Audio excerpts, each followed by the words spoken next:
Hello friends! Welcome to Coding Garden with CJ. Welcome to let's model a SQL database. So we're gonna create all the tables and talk about what goes into it. It's gonna be a fun time. Welcome to the show.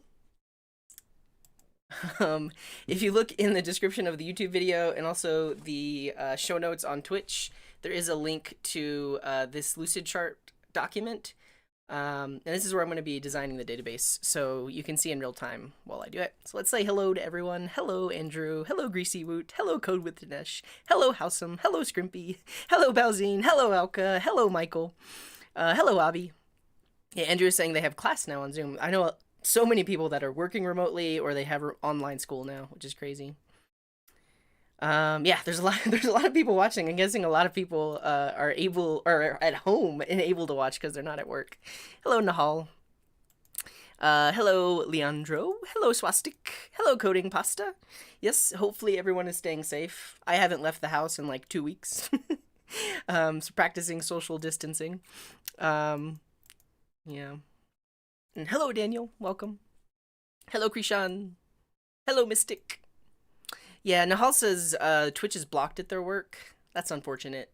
Maybe we'll figure something out. I might cross-stream to some other platform as well. Well, actually, I can't do that if I start streaming on Twitch, so I don't know. Oh, that's good. Yeah, I sent out the notification for anybody that installed the mobile app. And hello, Sciafic. Hello, JC Marin. Cheyenne got the notification too. That's good. Fahel says, what is faster, a stack or a queue? I mean, I think it depends on the application. They are used for different things. A stack is first in, last out. A queue is first in, first out. So, it's a weird question. Nice. Hello, Eternal Dead Coder. Hello, Fahel. Nice. Hello, Simjon. That's good. I don't think I've been able to test the notifications for iOS yet, so that's awesome that it worked. And hello, Christian. Welcome. Hello, FPV Coder, who says, love the stuff you're doing. Thank you very much. Wrong mic?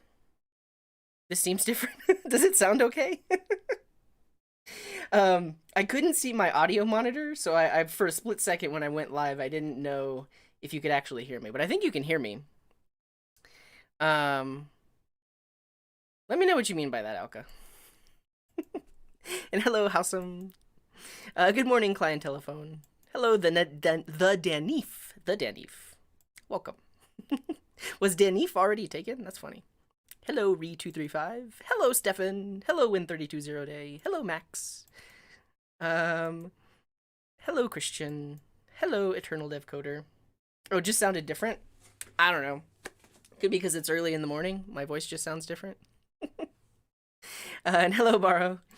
Hello, Boss. Hello, JC Marin. Hello, Master. Hello, Levi. Hello, Chandler. Hello, Pachakik. The app worked. That's good. Good day, if as is. And what's up, Doc? Am I afraid of the corona? I'm not afraid of it, but it is by staying home and avoiding large crowds and peoples and places, you are helping to prevent spread the virus. And older people and people that aren't that healthy are at risk of feeling a lot worse when they have the coronavirus. So I'm not afraid of it. I'm potentially afraid of like my parents getting it because they have some health issues, so that's not a good thing. But yeah. Hello, Sciafic. Hello, Ashman. It has been a long time. Welcome. Well, working from home. Yeah, a lot of people are working from home. What's up, Nito? What's up, Jan? And Hard says, I'm at work, but still watching. Hashtag don't tell. Harsh says, any tips for starting a live coding channel? Just do it. Don't worry about the equipment. Just use your built-in webcam. Just use your built-in mic and just do it. So you can get some practice talking to people live and interacting, because that itself is a skill and takes practice. But yeah, just do it. And eventually you can get more equipment, better microphones, that kind of stuff. And hello, Olatan from Nigeria. Awesome. I'm doing good. Yeah. Cheyenne is saying, can I also talk about stored procedures? Potentially, but really this episode is going to be all about just modeling the database. So we're going to come up with a problem. I have an idea for a problem. But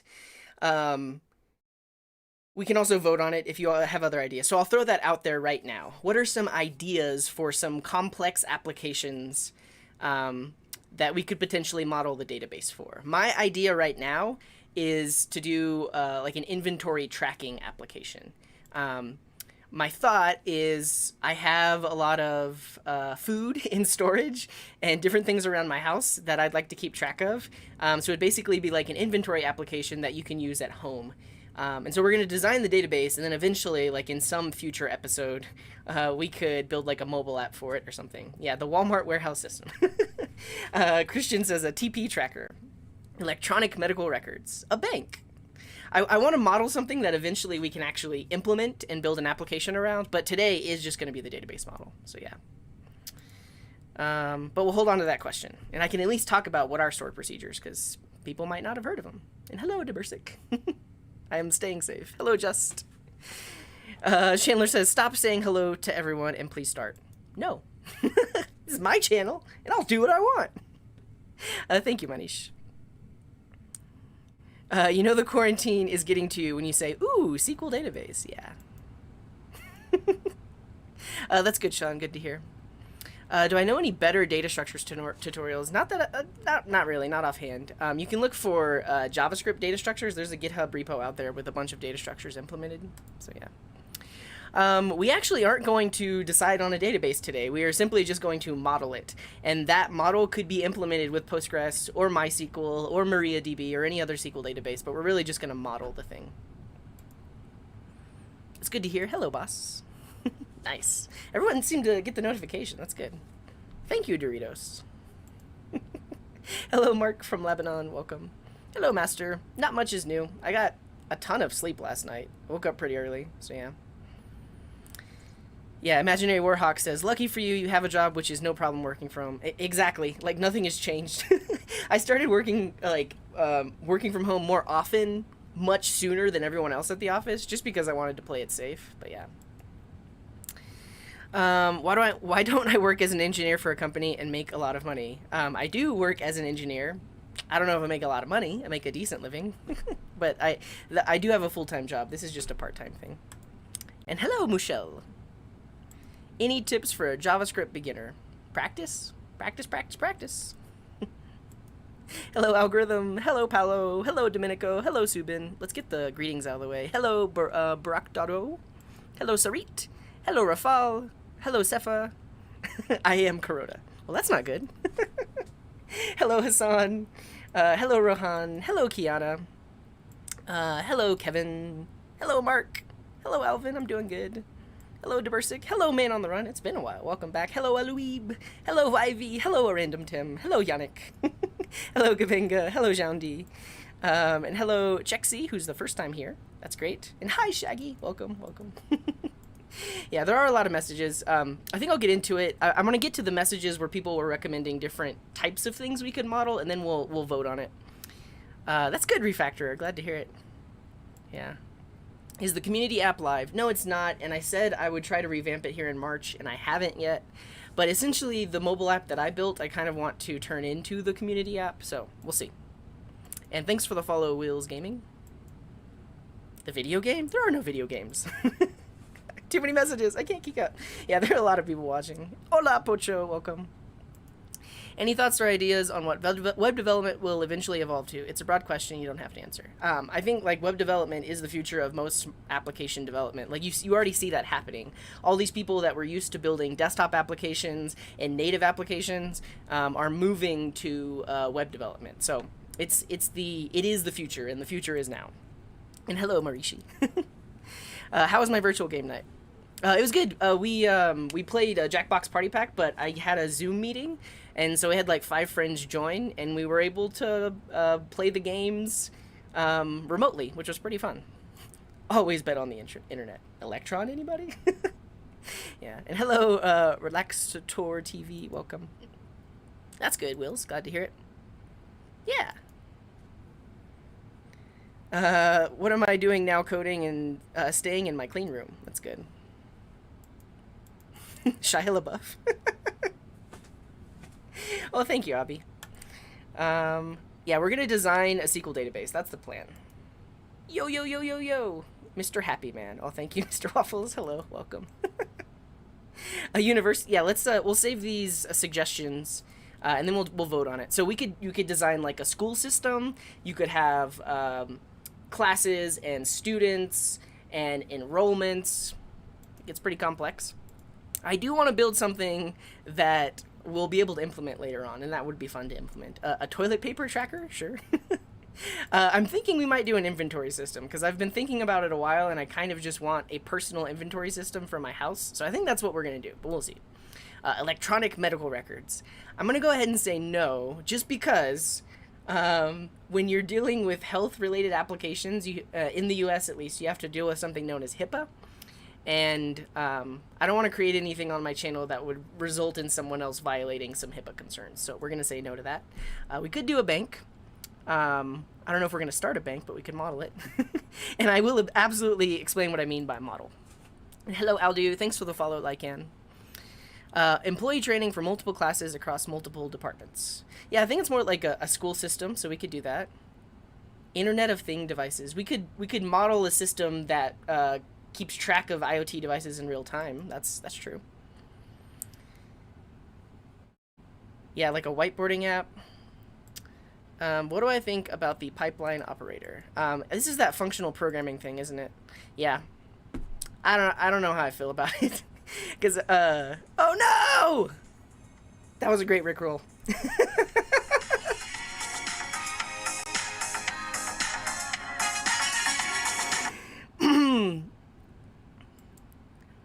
Developer.mozilla. How did you do that? How did you do that? Wait. Yeah. Days since last Rickroll incident. 0. Is this... It's not Moz... Oh! Look at me. I got fished. It's Mozilla.org. Okay, but if we do want to know about... Let's try to... Can we do Mozilla.org? Yeah. The pipeline operator. Great job, Doc. And so for those of you that haven't seen it, there is the Rickroll Hall of Fame. There is a GitHub repo where you can submit clips of anytime someone has Rickrolled me. And at least the days since the last reported Rickroll is 49. It's probably less than that. But now, days since last Rickroll is 0 because we just got Rickrolled. So that's the thing. Okay, but regardless, the pipeline operator, it's weird. If you've never done functional programming, it'll be new to you. And I came across this when I was doing Elm and learning about Haskell. It's just weird. You got to get used to it. You got to learn about stuff. I don't know. Something for keeping track of the files on your computer. I mean, you could model like, yeah. I don't know. We'll think about that. Like Chow says, I'm a Brazilian guy and I love you. Oh, thank you, Chow. Where's the video game? No games here. We're talking about coding related things. And we're gonna figure out what database we're gonna design. And hello, Chan. Oh, nice, CJ. That's good to hear. Such an interesting... See, these people were in on it. They were trying to get me Rickrolled as well. It's really funny, though, because it's actually like a very popular phishing scheme is where someone will create a website that looks legitimate. The URL, like, at a glance, looks good. And then it's actually not. So, yeah. I got. Well, thank you, the Denny. What's the difference between NoSQL and MySQL? We'll talk about that. How's the virus there? I think in Colorado has well over 100 reported cases. Actually, this is going to tell me that I'm in Los Angeles, though. Wow, that's a lot in California. Well, that's in the entire California. Let's see.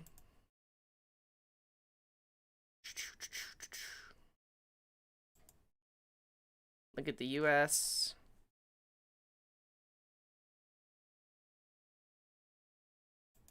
There are 221 confirmed cases in Colorado and 2 deaths. So that's crazy. Hello, Infi. You're not late. We're just finishing up saying hello to everyone. Then we're going to get started. Which DBMS will I use? So I'll save this question because you might not know what DBMS stands for. It's Database Management System. But we're not going to use one just yet. We're going to design the database, and that model can be implemented in any SQL database system. Hello, El Suxo. Can I make one question on the last live stream? Feel free. I might not be able to get to it. As you can see, I'm 7 minutes behind chat and 90 messages behind.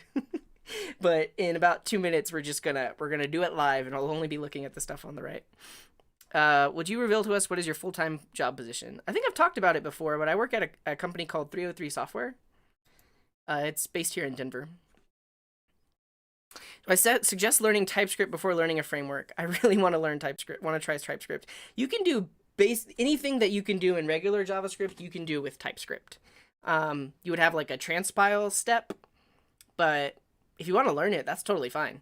And learning the basics will help you if you go into trying to do Angular or React with TypeScript or something like that. So yeah.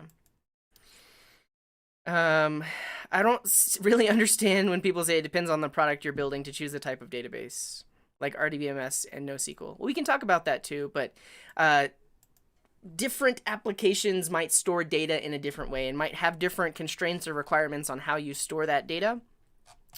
And NoSQL databases, or sorry, SQL databases are actually very strict. You can create relationships that are enforced by the database itself. And with NoSQL, you can't really do that. There are, for the most part, there are libraries that you can use on top of them that help with enforcing things, but the database itself doesn't really do that for you. And hello, Christopher. Yep, that's what I do. What do I think is going to happen to Ionic in the future because Flutter and React Native? I think there's always going to be room for hybrid mobile. Always, always. People don't always want to learn a new language. With a hybrid mobile platform like Ionic, you can use what you know. You don't have to learn about weird or new components or a weird way of developing. I think it's always going to be there. And hello, Ahmed. This is kind of the perfect opportunity to learn more on a programming language, as a lot more people have more time on their hands. That's true. All you people sitting at home, you can learn something new. Alka. And thanks for the follow, Yannick. Let's see, any other greetings? Hello, Jesus. Hello, Kel. Hello, Granite. Good morning, Jordan. Looking for work in Denver and Greeley. Any recs on places hiring entry level? I have no idea. Definitely check out the Denver Devs Slack. There's a Topic Gigs channel in there. But yeah, I don't really keep up. But best of luck on your search. And hello, Herbie. Hello, Abhishek. Hello, Katoli. Hello, Rex. You're new here. Well, welcome. We're about to get started. Hello, Kiss My Pixels. Hello, Kunal, and hello, Roderick. And thanks for the follow, Tim Parsons. Much appreciated.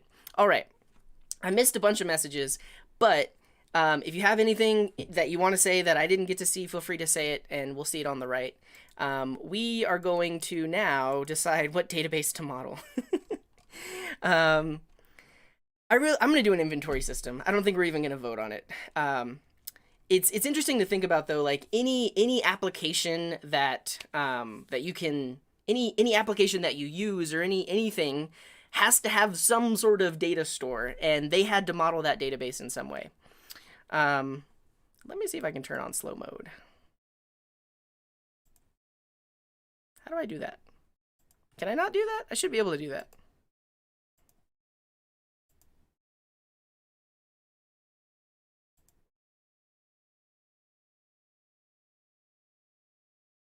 Okay, are there any YouTube moderators? Can you turn on slow mode just to be just to make just because there's a lot of chats coming in. We're just getting started, but yeah, any application you can think of needs to have some sort of database behind it. And any one of these things we could model with a database, but we're going to model an inventory system. So let's just talk about like what the inventory system will be. It's on the bottom. Where?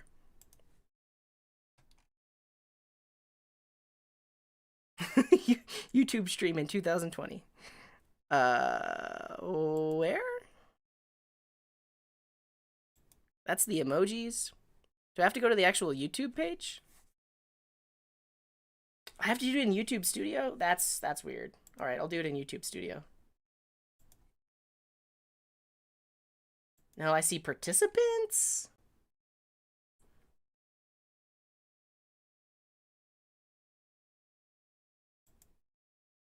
Live stream settings. Live chat. Here we go. Slow mode. We're gonna do 30 seconds between messages. There we go. And I think I can do it directly from Twitch, right? Slow mode. 30 seconds. Oh, wait, that's the default? Is that what it is right now?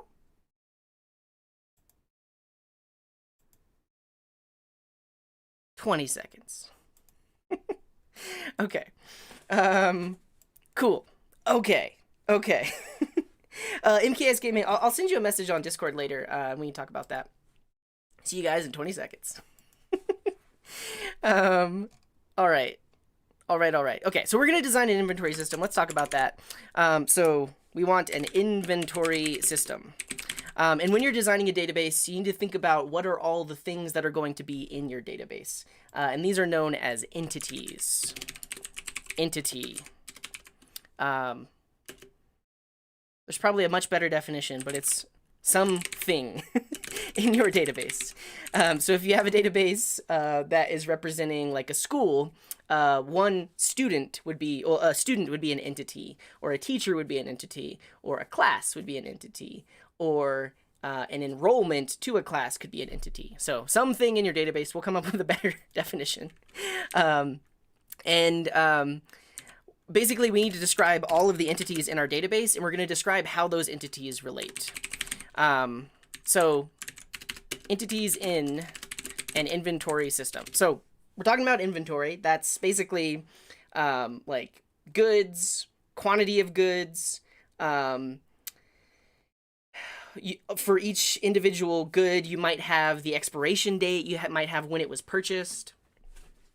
All that good stuff. And thanks for the follow, Izardi. Thanks for the follow, Canova. Thanks for the follow, Falling. Thanks for the follow, Tao Hao Yan. And hello, Vladimir. There's a lot of people watching. Everyone's home. Everyone's home right now. That's what's happening. Oh, that's funny. Oh, nice. Kunal says they just finished their college course on this topic. That's good. And what's up, Ben Aaron Dahmer? Yeah, Kevin is asking, you can definitely add an entity later if you miss one, correct? Yeah, absolutely. But I definitely like to try to think about everything up front so we can get all of those relationships in there, because later on it might be a little bit tricky to add something. You definitely can, but then you have to worry about potentially migrating your old data to make it work with the new entities. But yeah. And are you going to track down this? Yeah, so we could do serial number, we could do barcode, different things like that. Does an entity equal a record?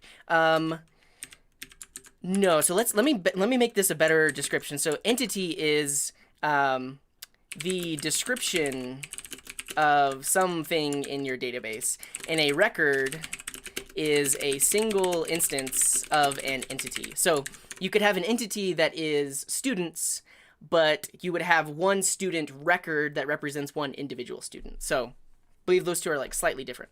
And thanks for the follow, Dak Labs. Thanks for the follow, Nightshade, dude. Serial number for electronics. Yep. Do I think I should disable the drop game? Yeah, why not? The chat is already crazy as it is. And hello, Mohammed. Fun fact, I never learned SQL. Never needed it. Yeah.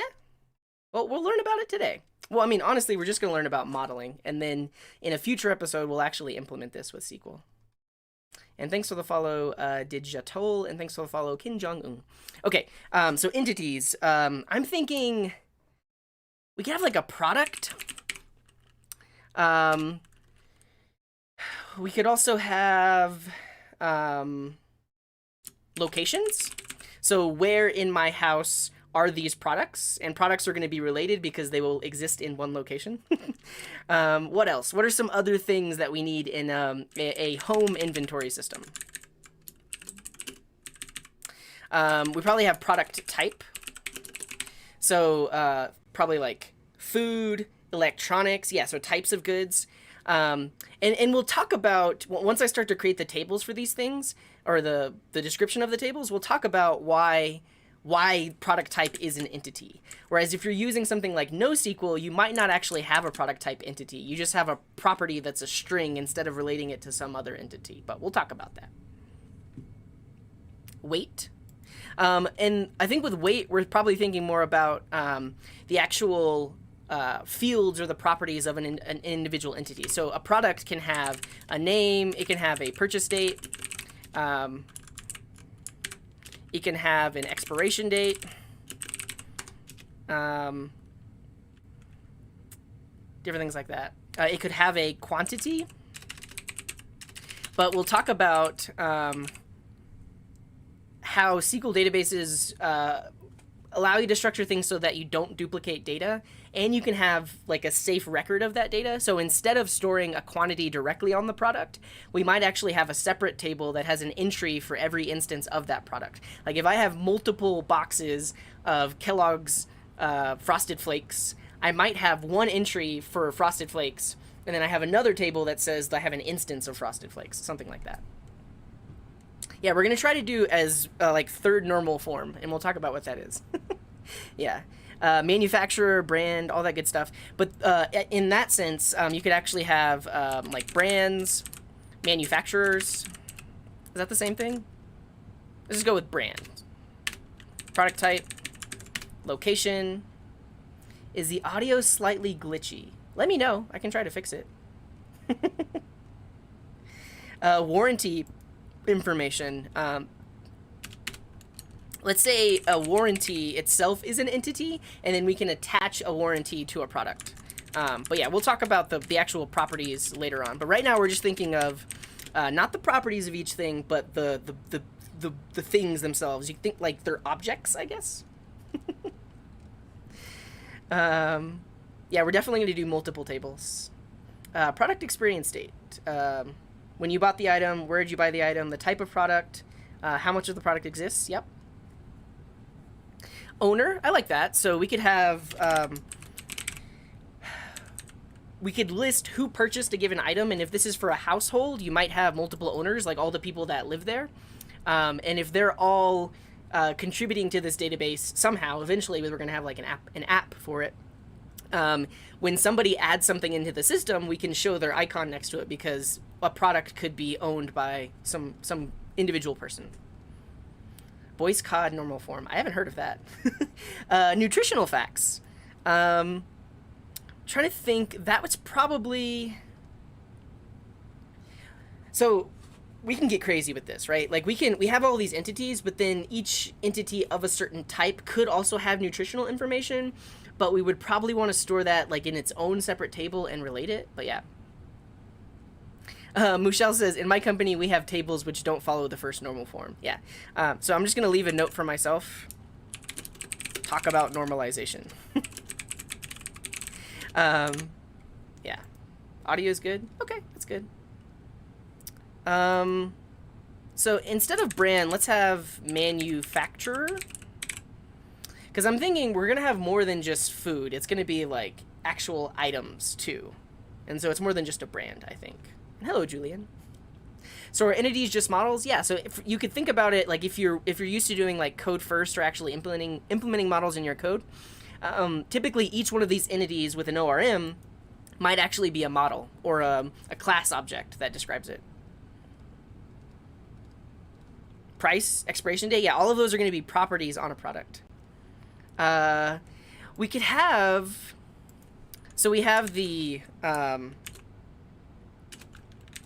let's just call it item instead of product, because I'm thinking it's going to be more than just products. Then we have item type, we have item location,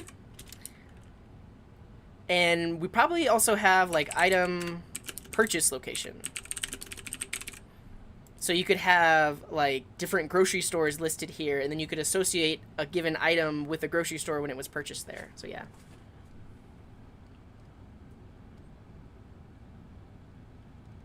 Purchased and last used, yeah. We're not going to use an ORM just yet. We're going to basically just model the thing, and I'll show you what I mean by that. UPC/barcode. Yeah, and I think we'll associate that with the individual item itself, for sure.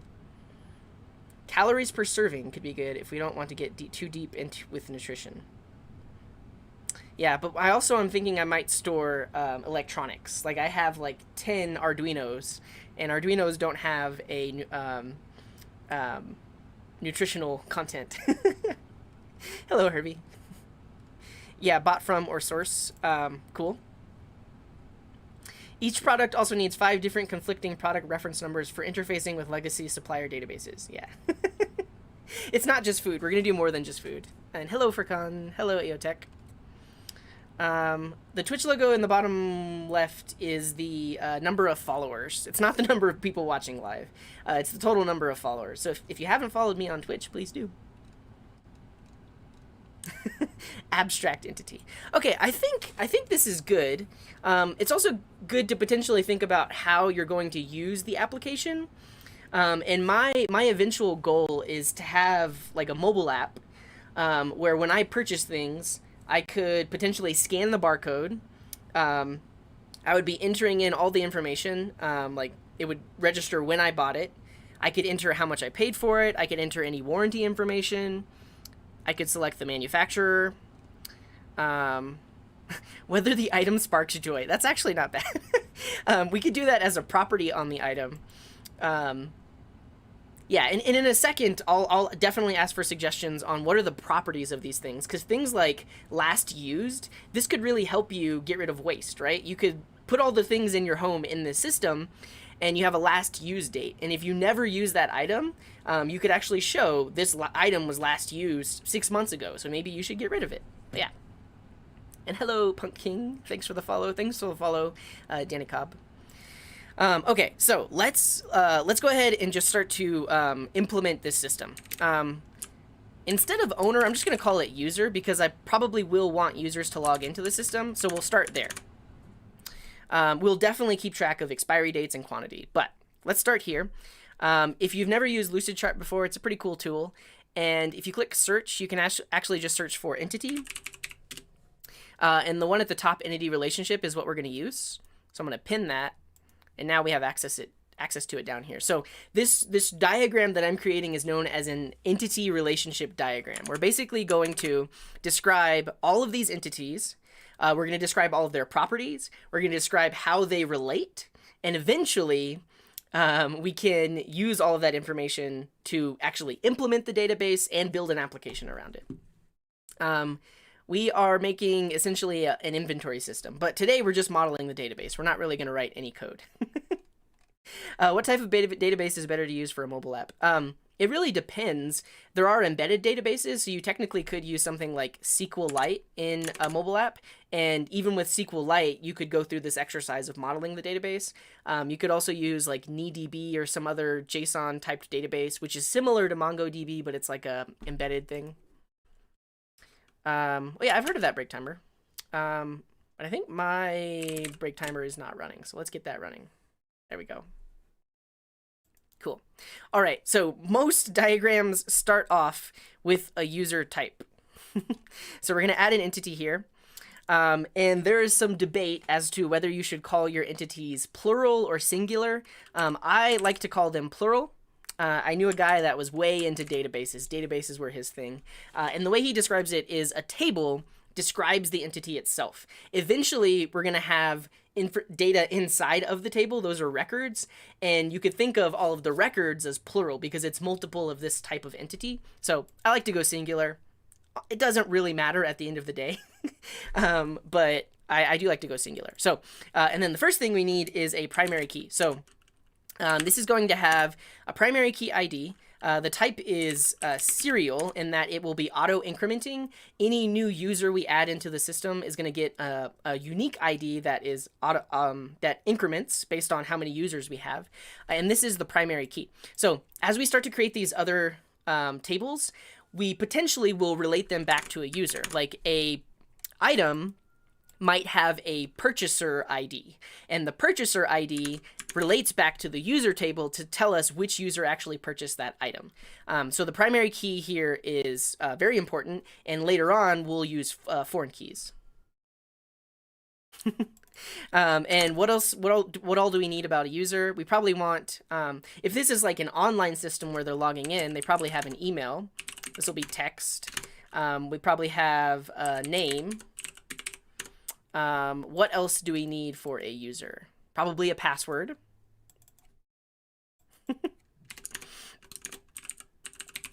Oh, look at that. There's people here. You can see their mice moving. And right now, I'm just putting the type as text. If you've ever worked with a SQL database, you know that typically you have to do like varchar 255 or something like that. I'm going to keep this very generic. I believe MySQL does actually have a text type. There's like short text and long text. But eventually, when we implement this thing, we can decide like what's the maximum amount for any given field. Yeah. Only hipsters use plural. Doc says the singular table name thing is very old school. Okay, well, I guess the guy that I knew that's way into databases is pretty old school. And Art says, I named the models in singular, but the database tables in plural. User model, but users table. Yeah, the only thing that matters is consistency. You're absolutely right. So pick one and just stick to that. Don't have some tables that are plural and some that are not. So yeah. Okay, so we have our user. Let's put a checkbox next to that. Done. Can anyone else think of other properties that we might need on the user, or other things we might store about the user?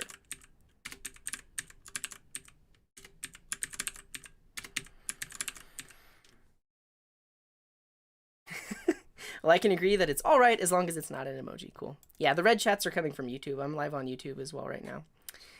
We're not going to implement it with any SQL database today. We're just going to design it. And thanks for the follow, Databass.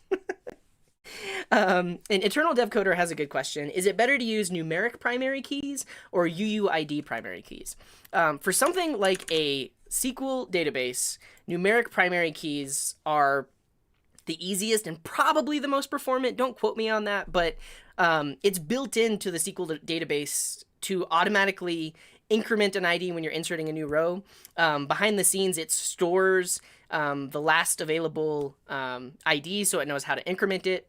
Technically, you could implement that yourself, but databases do that behind the scenes. So by default, a numeric primary key is probably the way to go. Now, there are situations where you don't want the IDs of your entity to be easily guessable. Like there have been applications that have been hacked in the past because they had a specific route where you could get a user by ID, but then if you just enumerate through all possible IDs, you can just like download their whole database. And so for that, that's more of like an API restriction on not allowing people to do that, for one. But you also could use non-predictable keys like UUIDs.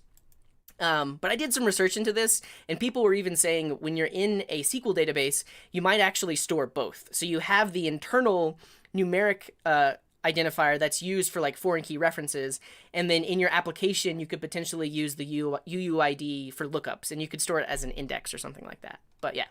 This is too much manual work. Not much coding today, no. We're talking conceptual here. Oh man. Hello, Mint. Twitch has incrementing IDs for user. See, it's not a bad thing. Okay. I think that's good enough. That's our user entity. All right, what do we want next? Let's just go ahead and go straight into like item. And so this is going to be an item in our inventory. I'm just going to copy and paste this. We're going to rename it to item. This too will have a primary key because we may need to reference it later on. An item should have a name. We'll call that text. An item should have probably a purchase date.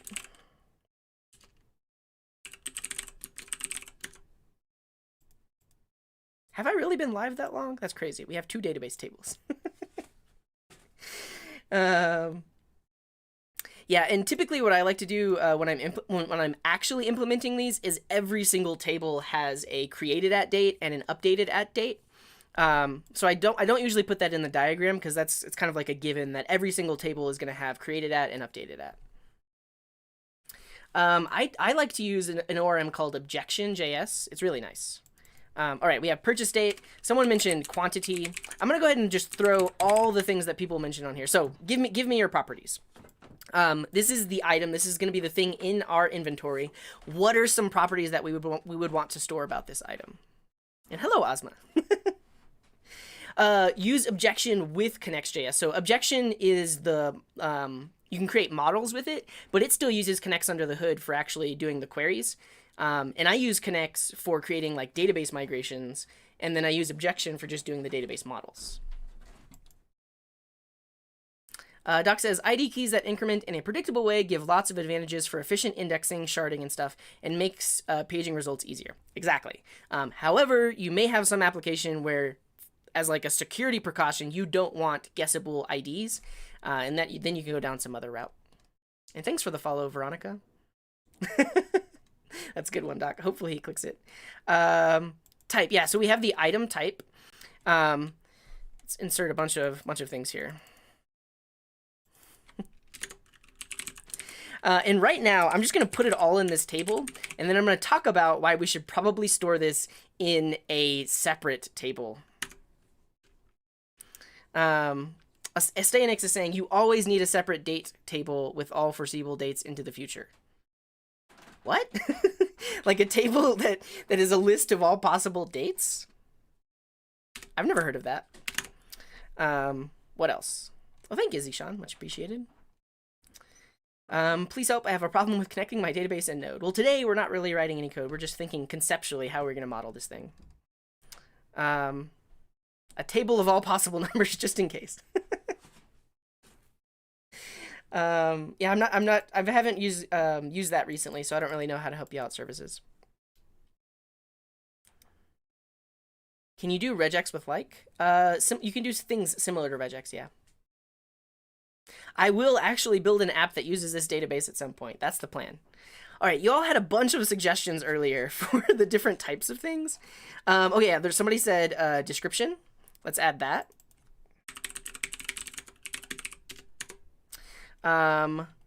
What else? Price. Yeah, let's add that.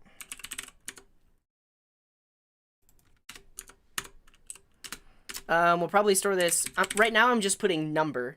But we're definitely going to get more specific when we actually implement it. Like this would probably need to be a floating point number.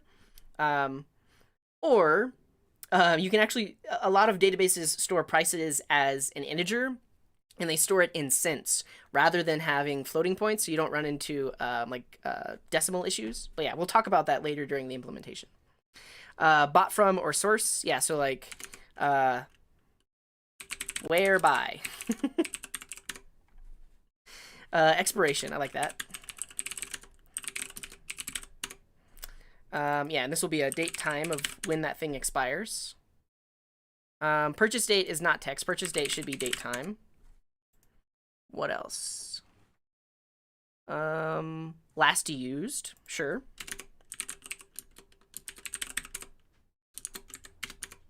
That's a date time. We have price, ingredients. We could do weight. Yeah, why not?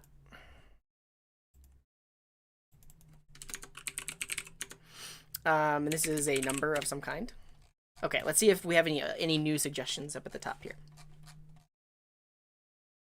Last used field. Yeah, we talked about that, so let's add it. Yeah, we have last used. Dimensions. Sure. Like, so we have weight. We could also have like length, width. Okay, I'll scroll down, Impy. Length, width, height. Now, those of you that know anything about databases, you might be cringing right now, and that's a good thing. So this is not how we're going to implement this table. I just want to get it all out there so we can talk about how this data should actually be stored. Length, width, height. Cool. User ID. So yeah, so we could have like the purchaser ID. Let's go ahead and just do that up at the top here. And we can talk about foreign keys. So for any given item, we would want to know who purchased that item or who added that item to our inventory. So let's call this an FK, which is a foreign key, and we're gonna call it user ID. And and the type here is an integer. And basically, whenever you store an item in your database, you're going to also store the ID of the user that purchased that item. And we show that relationship as a one-to-many relationship. So one user can have many items. And what we see here is the crow's foot symbol, which basically says any one user can belong to or can have multiple items, and an item belongs to a user. So we're doing that there.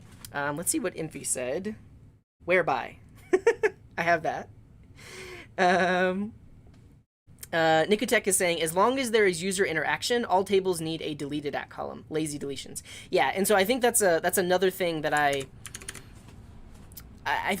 say is just like implied. So we'll say like every entity, well, every record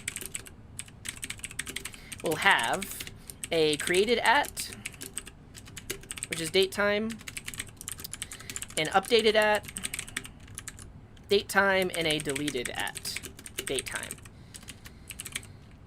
I've seen this implemented in different ways. You can store the date when it was deleted. You can also just have a Boolean on any field that's called like archived. But those are known as soft deletes, where basically if somebody deletes something from the system, you actually don't remove it. You just say that it is no longer active, but you actually keep it around. A notes field. Need in case. Yeah, so we do have description. One thing that I'm thinking of is a comment, and that itself is an entity. Because what if multiple users want to add information or comments about a given item? So I think a comment would allow us to add multiple things instead of just having one individual description field. Yeah, a photo. So we could have like an image URL. I like that. And typically this is how I like to store images in my database. I just store the URL, and the image itself is stored on Amazon S3 or some static file storage, and I'm only storing the URL here. Technically, you could store binary data. You could store like base64 data, but your database will grow very fast. So I typically just store the image URL. Apparently the Rickroll didn't work. Location, yeah. So we have whereby. We need to add manufacturer. So let's just add it here.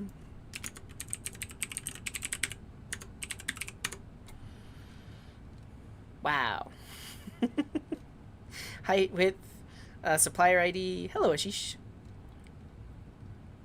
Geez, we're gonna fix it. Like I said, this is not how we're gonna implement it. And this is just one table.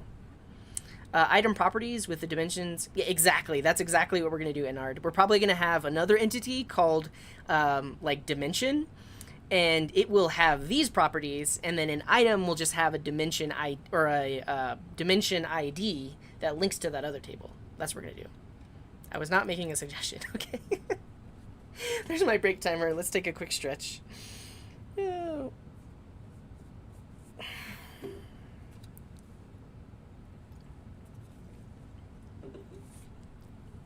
Pranjal is asking, and this is very relevant, how can we best utilize our time and stay productive when you're at home 24/7? I don't know if I have the best advice, but I do stay at home a lot. I would say have a dedicated workspace. Have a place that you can go in your house where you do work. And don't try not to mix work and play. So like I got in a habit of just coding on the couch, but then I didn't really know when the workday ended because I would be coding on the couch, but then it'd be like past 5 and I'd just turn on Netflix and keep coding anyways. But if you want to stay focused, have like a dedicated space. So you know, when you go to that space, that's where you're going to do all of your work. And when you go to the living room, that's where you're going to watch the TV and not do any work. That's at least one tip I have is try not to do everything in one place. Keep it separate so that way in your mind it's separate and it feels like two different modes of existing. Yeah. Hello, Pratham.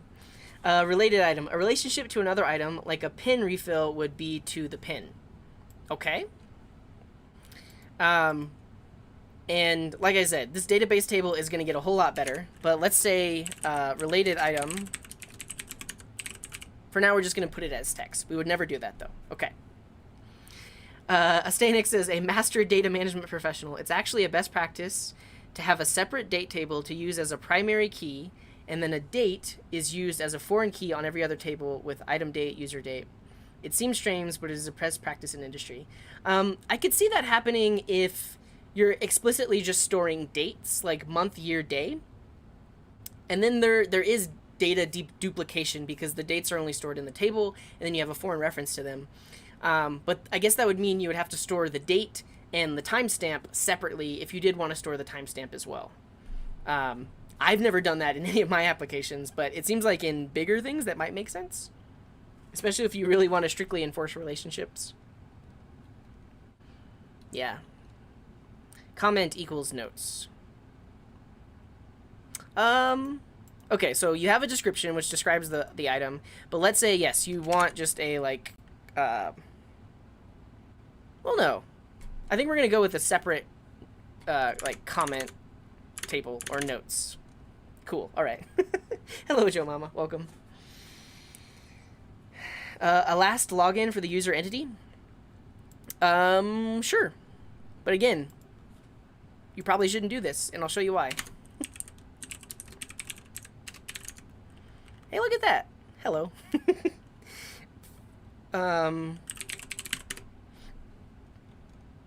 I use my break timer on all of my computers. If you do ! break, you'll get a link to the timer. Watch movies 24/7. How do you cope with burnout staying home 24/7? I think, yeah, just have your separate spaces. I don't know. I'm very used to staying home all the time. I'm not that kind of person that really needs a whole lot of human interaction. But yeah. Coding in your bed with Coke and chips. It can't get any better than that. It's true. But it does get old after a while. Mustafa says, I don't like that you're putting image URL in the item table. I'm about to get rid of probably the majority of these properties from this table. Yeah. Yeah, we're going to clean it up. You are gritty, and your gritty sheets disgust me. Yeah.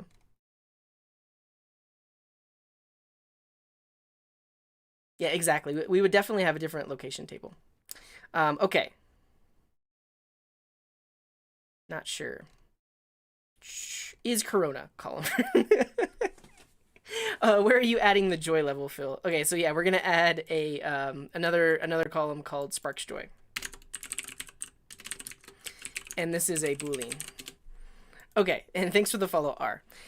Now let's talk about why we probably don't want to store all of this stuff in the item table. So, let's say, for example, I have 2 cans of baked beans. And if I want to store these in my inventory, I would basically need 2 records or 2 entries with all of these properties for each of the baked beans, right?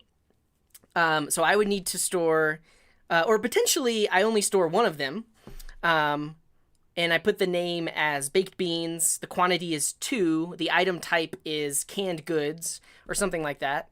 But what if I have another can of beans that I purchase on a different date, right? If I do that, I can't just change the purchase date, because then I have multiple cans of beans that were purchased at different times. So we really need to separate out this data. I mean, technically I could. Technically, I could create an item entry for every single can of beans that I have, but then we have a lot of data duplication.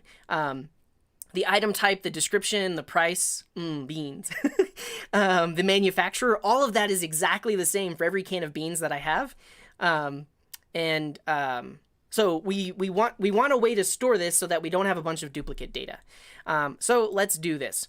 For something like item, we probably want, why not a separate ID number for each bean as well? We're not going to go that deep. But each can of beans, we do want to store separately. So purchase date should be placed in the bill table. So that's if you have like inventory. Or I'm not really worried about inventory. I'm storing each individual item. data duplication violates second normal form. Yeah, and so if you look at database form, there's a whole theory around. Well, that's not it. Database normalization. Sorry. There's a whole theory around how you can remove duplication in your database. I'm not going to get into it, but you can definitely look it up. You saw that Doc mentioned, what was it?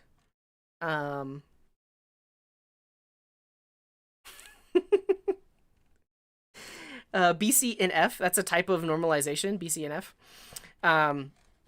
And what Astyonix is mentioning is second normal form, but typically you might hear first normal form, second normal form, third normal form. And this relates to not duplicating your data. Yeah, and thanks for the follow, Astrophysic. The barcode for the item, yeah, definitely. But let's do this. So I think what I want is, we definitely need a separate table. And let's think about the things that are going to be different for every instance of an item. So we could call this like item info. And every instance of an item, so let me get a visual cue. I'll be right back.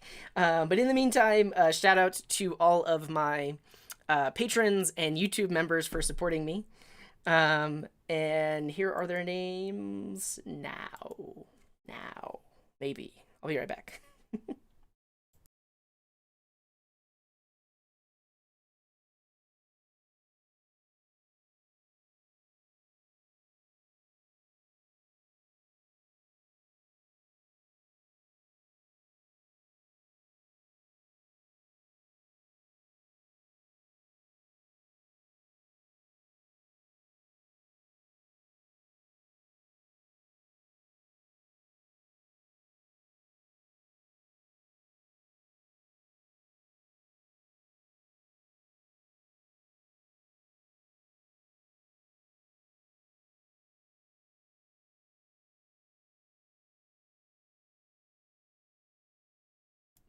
Cool. We'll let all their names go by. Everyone's saying hi. Hello, everyone. Hello, John. Hello, Elka. Hello, Doc. Hello, Mercatado. Hello, Shaggy. Beans. Oh, we have a new YouTube member. Thank you so much to Mint Jim. Here, let me refresh the overlay. Your name should pop up. Much appreciated. Welcome to the coding garden. Let's see if it pops up.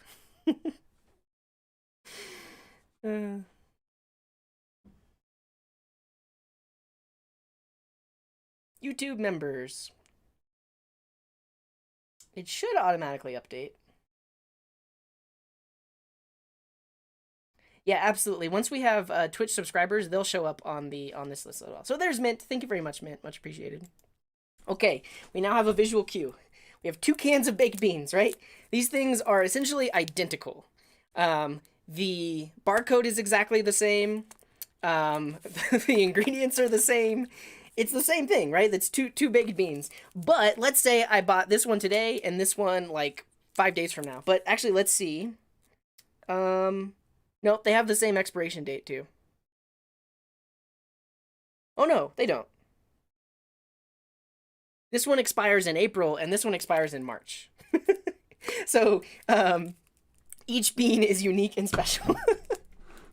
This show is not sponsored by baked beans, but visually we have 2 separate things. Okay, so if we're thinking about if we're thinking about these 2 cans of baked beans, what could be different about them? Definitely the purchase date.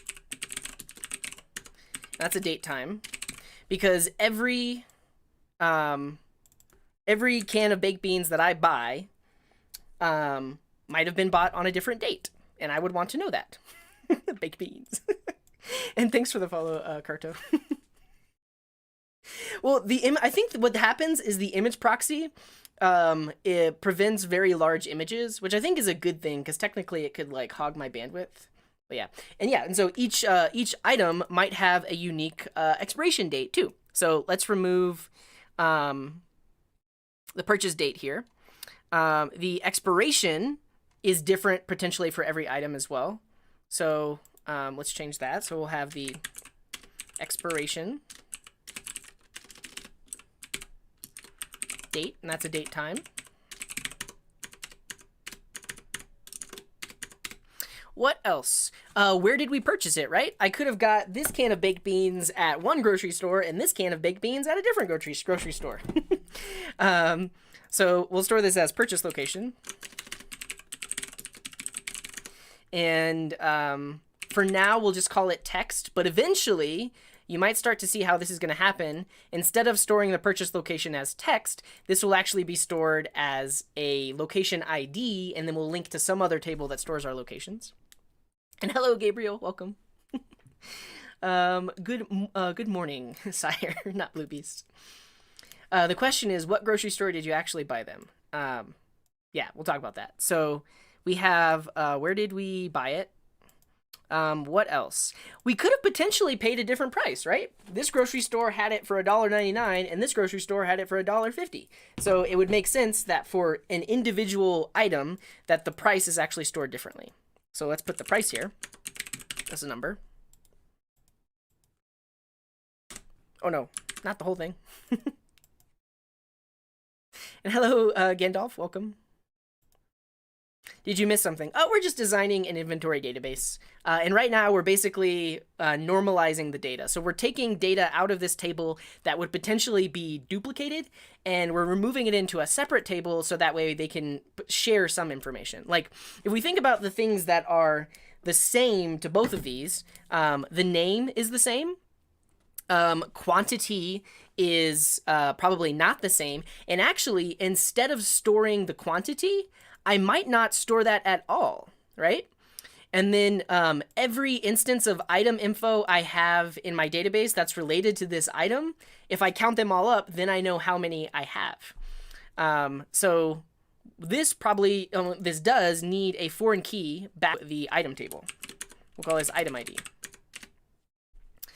And we'll say one item can have many item infos. And basically, item is the general thing that describes the item or the product itself. So it has a name, it has a type, it has a description, it has a manufacturer.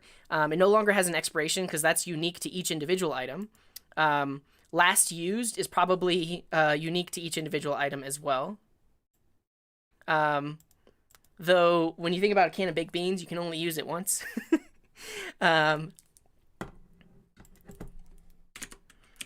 But that's okay, because we'll have other things, like an Arduino, or here we go. This is going to be in my inventory as well. This is a servo controller for Arduinos, and I definitely would have a last use date on here. So that's good.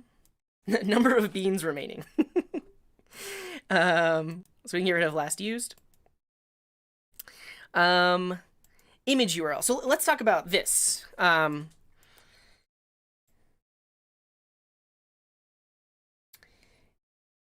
If we just put one image URL, we can only store one image on an item. But what if I want to actually store multiple images for a given item? Like, let's say that this baked beans brand changed their logo and I want to take a new picture, but I want to store the old one as well. I would actually store that in a separate table. So let's do this. We're going to create another table, and we're going to call it item images. And item images will definitely have an item ID because it relates back to an item, but then it will also have an image URL. So let's take a quick stretch. What is the need of the Arduino? That's a servo controller, and I'm building this servo-controlled robot arm. And eventually we'll use that so that the chat can control it.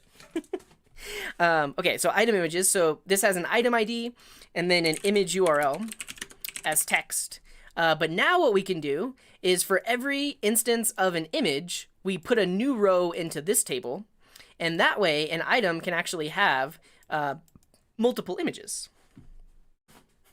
Sounds like object-oriented programming, this data structuring. That's why a lot of people use ORMs, which are object relational mappers, to map this data to something object-oriented. So now I'm going to get rid of image URL, and I'm going to say that an item can have many images. And so now in the database, any image I want to add for an item gets inserted as a row here. In the application that we build, we'll write JavaScript code that actually just creates an array property on this that actually represents all of those images. But in the database, it's stored in this way. And then this is another thing to think about is related items. So someone mentioned earlier that you might want to say that things are related. So this is an Arduino shield, and I would potentially want to relate it to an Arduino itself. But it's also related to potentially something like wires or leads. And so I would want to relate it to more than one item. So similarly, related item, I don't want to just have a text field that says like, this is related to Arduino and this is related to wires. What I want is a separate table where I can store an entry for every type of related item. And this is like a self-referential table in a way, but we're going to delete that row. But yeah, in Surely Dev, we're using a Lucidchart. And if you look in the show notes below the video, there's a link to this specific document. You can see me editing it right now. So we're going to create another table, and we're going to call it related item. So we have item ID, which is a foreign key. Well, there's Jim. Welcome, Jim. And we also have related item ID. And so a item can have many related items, and an item can also be many related items. So we'll do it like this. And so this is a weird and interesting table in that it stores two foreign keys to the same table. But that's basically how we can add the relationship, because the item table could have an entry for Arduino and could have an entry for a servo shield. But then we'll have an entry in this table and we'll say the Arduino, which is ID 2, is related to the servo shield, which is ID 3. So we would have one entry with ID 2 for item ID and ID 3 for the related item ID, if that's the IDs that I said. But basically, this table just stores IDs to store those relationships. The other thing we can do here, which someone mentioned, is we can extract out these dimensions. Yeah, so that's the other thing is manufacturer, right? So right now, I have a manufacturer set as just text. But again, this is another source of data duplication, right? Because, so this manufacturer is Bush's baked beans. But if two different, so this is Bush baked beans original. What if I have Bush baked beans some other? And the manufacturer is the same. The manufacturer is Bush. And if I put the text Bush here, what if in the future the Bush manufacturer changes their spelling or something like that? So I don't actually want to store this as text. I want to store manufacturers in a separate table. And you can see that we do have manufacturer as a separate entity. So I'm going to go ahead and create a table for manufacturers.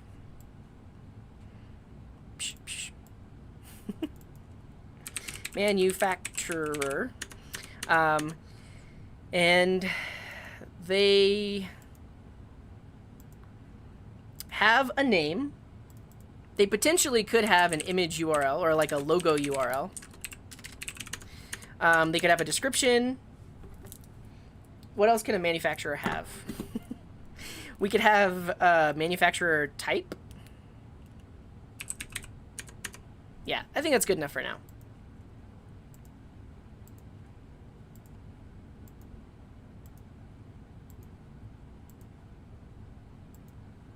Cool. And so the manufacturer entity stores, you could have contact info. Yeah, like what about like a website URL? Let's do it. Website URL is text, and then the email is text as well. Yeah, what if I want to reach out to Bush's best baked beans? Okay, contact person name. Yeah, and then, but you could think about it, what if a manufacturer has multiple contact persons? We would probably separate that out into a separate table. We're not going to get that crazy with this one. I think we'll just leave it with like website URL and email. Because let's see. Do they have that on here? Bushbeans.com. They don't have an email though. Cool. So we have the manufacturer, but now an item, instead of just having the text bushes, this will actually be a foreign key. So we'll call this manufacturer ID. And the foreign key here will link out to that manufacturer table. Yeah, and that's a good point, Shirley Dev. You could have their Twitter link, all that good stuff. I think we're going to keep it pretty simple. Ultimately, this is... oh no, this is in the wrong direction. So... but ultimately, this is just for like a home inventory system. I don't really know what I would need their social media links for. You could definitely store it though. But what I accidentally just did is I started to create a relationship that went from here to here. But this is wrong. Whenever you're drawing a crow's feet, it always goes from the primary key to the foreign key. So a manufacturer can have or can belong to many items. And so these two cans of Bush beans have a a single manufacturer called Bush, and well, and actually both of these are represented by a single item, but there will be two entries for item info because I purchased this one 2 weeks ago and I purchased this one a week ago. But they all relate back to the same manufacturer, so that data isn't duplicated. You'd want their social media to tweet them to say you have a 12-year-old can of their product in your cupboard. I could see it.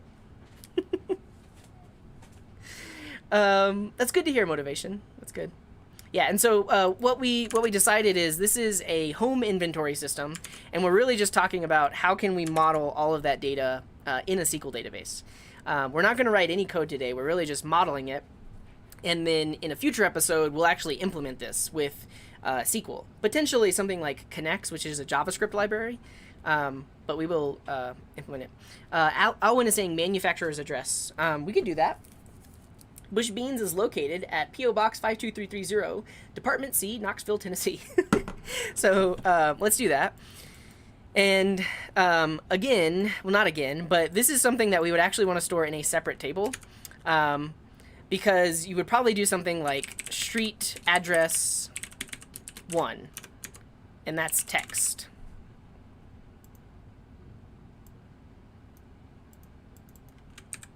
And then street address 2, and then country, state, zip code. And I mean, for me, all of this information is mostly coming from the United States, so it's like a uniformed address format.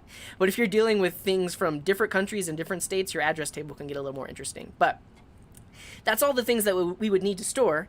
But what if two manufacturers potentially have the same address, or the location that I bought an item is the same address as a manufacturer? That is, if I'm storing the address information directly, that's technically data duplication. So I would actually want to put here an address ID, which is a foreign key out to the address table. We can create that. Let's put that here.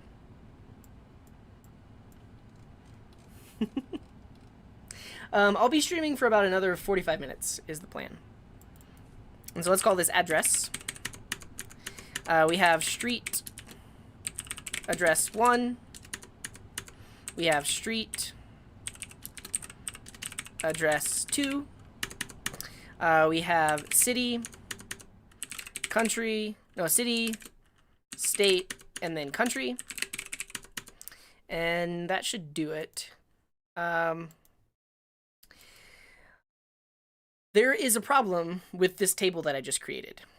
You get 10 bonus points if you can tell me what it is. Like, where is the potential for data duplication in this address table, right? If I store 2 different addresses... Oh yeah, we need zip code too, thank you. That's one issue. We're missing the zip code. But there's also another issue with how I'm storing this data.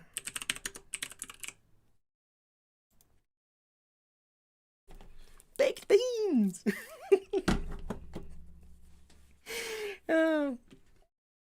City, state, country, zip.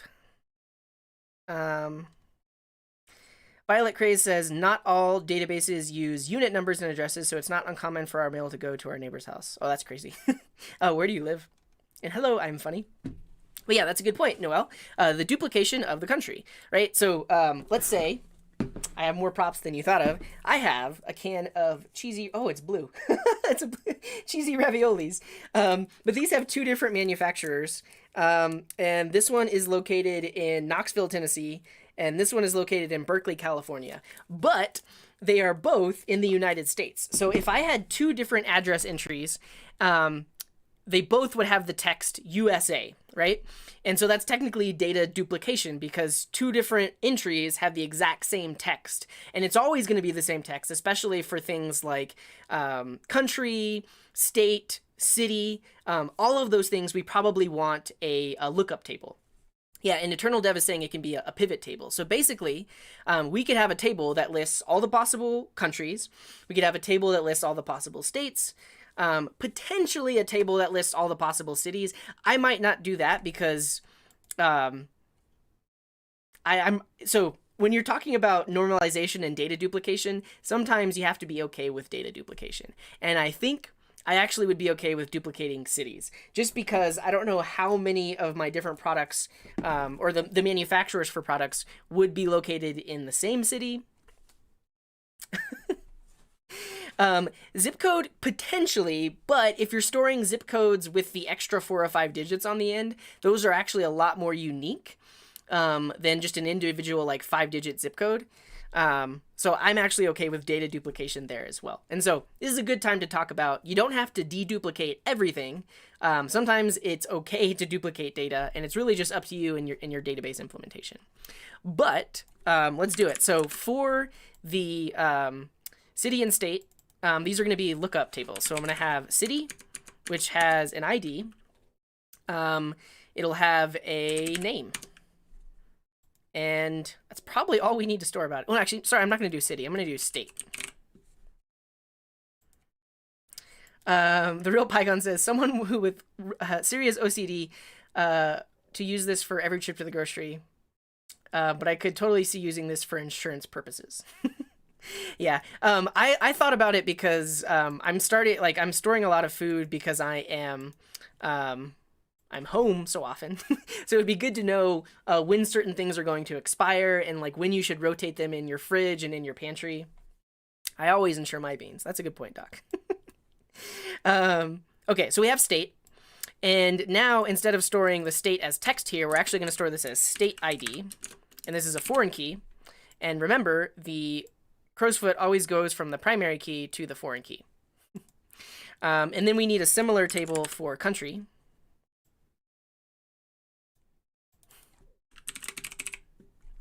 And we'll change this to country ID.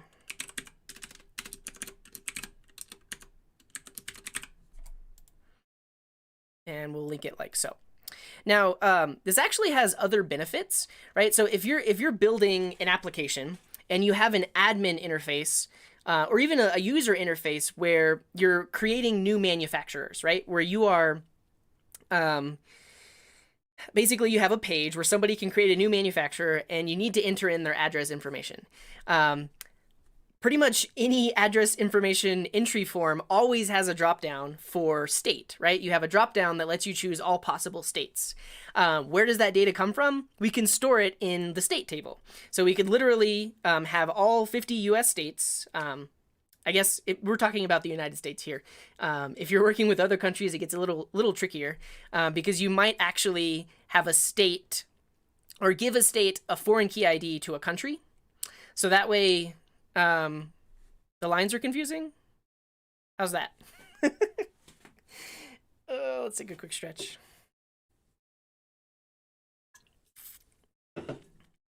Cool. And thanks for the follow. I'm funny. Yeah, Shirley Dev is saying we don't have states in the UK.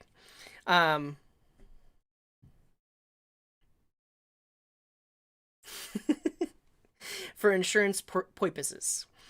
You must think about cascading deletes. Yeah, so we haven't really talked about the actual implementation or what this entails. But with these tables, when you have foreign key references to other tables, so for an item, we have a foreign key reference to manufacturer ID. So for any item in our table, we're going to reference some entry in the manufacturer table that describes that manufacturer. However, this foreign key relationship is strictly enforced by the database. So if I tried to delete a manufacturer from my system, and I had some items that have the manufacturer ID foreign key on them, I could run into an issue, because if that manufacturer goes away, that manufacturer ID no longer exists, and you run in the database basically like won't let that happen, because this is a foreign key constraint where that manufacturer ID must exist in the manufacturer table. And so what someone mentioned was cascading deletes is what you can say is when you create a table, you can add a foreign key reference and say on delete cascade.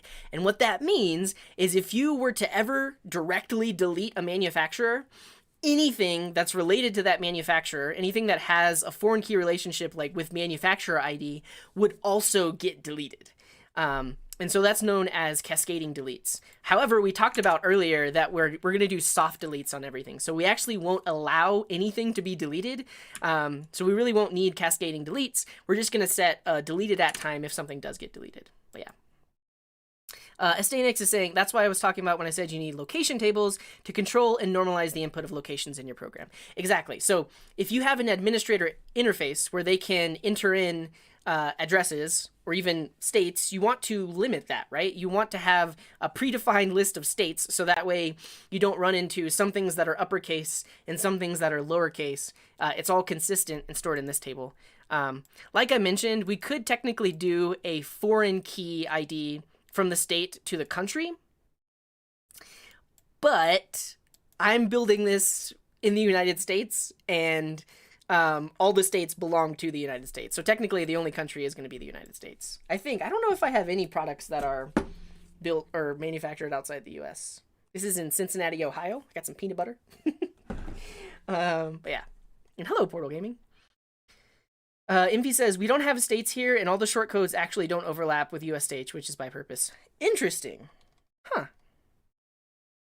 Yeah, don't ever let it be a free-form entry by the users. Exactly, because you could have, somebody could put, so for the state Colorado, the abbreviation is CO. Somebody could put C period, O period. Or they could put lowercase co, or capital C, capital O, or capital C, lowercase o.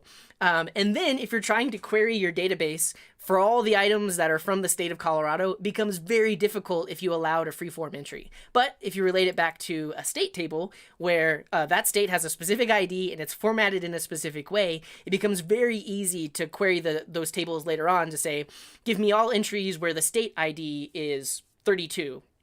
And it just so happens that that state ID is Colorado. But yeah.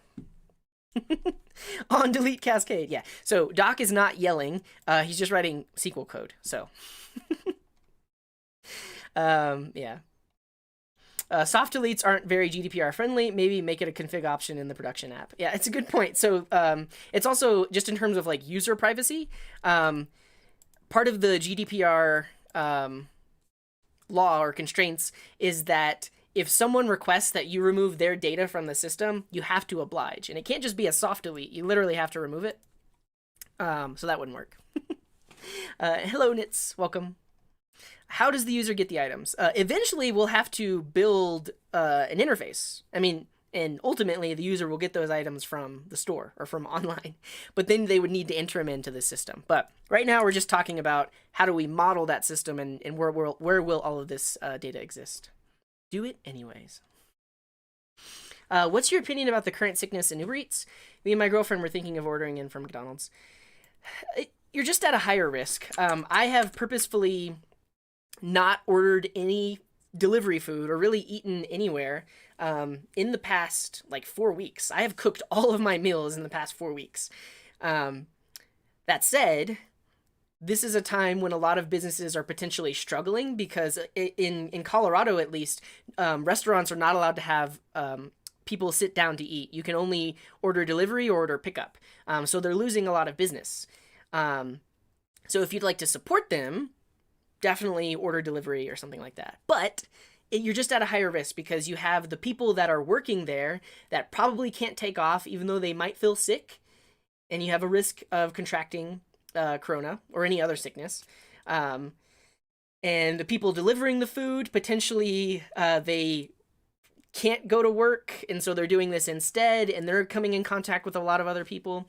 So that's it. Ultimately, you're just at a higher risk, but that's up to you. Like, you can make sure that you sanitize everything when you get it. You can order from an establishment that you know has really good practices. Someone was telling me the other day about a pizza place here in town that is being super cautious. Like, they only allow like one or two people in the door at a time. You have to swipe your own credit card. They have a bin of pins to use, and then they have a bin of pins that have been used, and each pin is like totally fresh. The people behind the counter are all wearing gloves. So it depends on where you go. They're probably being very careful. But myself, I err on the side of caution. So I just have been cooking my own meals. But I really want a McDonald's hamburger. I really do. And I think I'll wait like a month before I get one. I'm thinking right now we're going to work off of a null deleted time. In databases that I've built before, we have used a property called archive, and that's either true or false. But I think I'm just going to go with if deleted time is null, then the thing still exists. I like this tool. It's called Lucid Chart, but pretty much any drawing tool that has the ability to create like entity relationships is good. If you can do this, then it's a good product. And thanks for the follow, Nathan. Forget me. I don't know if I can do that, Shirley Dev. I'm wondering how you can answer all my questions and model the system in one time. Yeah, exactly. Yeah, and that's a good point, Doc. That's our next step. Is you can see right here that an item has a weight, length, width, and height.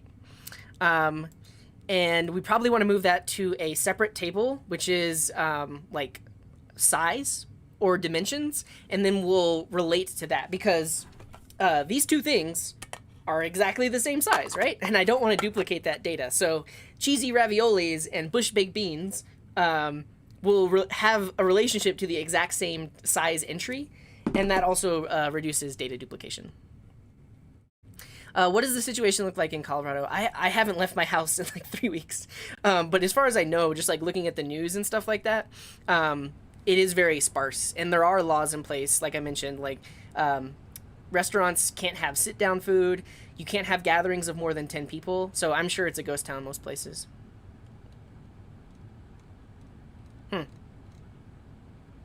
Wait, people don't usually swipe their own cards? Not in the US. No, you hand them the card and they swipe it for you. I know in Europe they have like the handheld devices that they would take that they'll take to like every table, and you just do it yourself. In the US, the server takes care of that, or the person behind the counter takes care of that. Papa John's are now sticking stickers on boxes when your pizza comes out of the oven to minimize contact. They will also do a contactless delivery, so they will leave your pizza somewhere safe and remain 2 meters away from you. That's pretty cool. Just knowing that, like, right when the pizza comes out of the oven, they put the sticker on it. It's like a void if removed sticker or something like that. That's pretty cool. I think we've gotten too complacent in our habits. It's true. Just ordered $50 worth of McDonald's from DoorDash. That's cool. I mean, the thing is, like, businesses want, like, they have to stay in business as much as they can with all of these restrictions in place. So you best believe that they're doing their best to ensure the safety of their customers so that more people will order from them.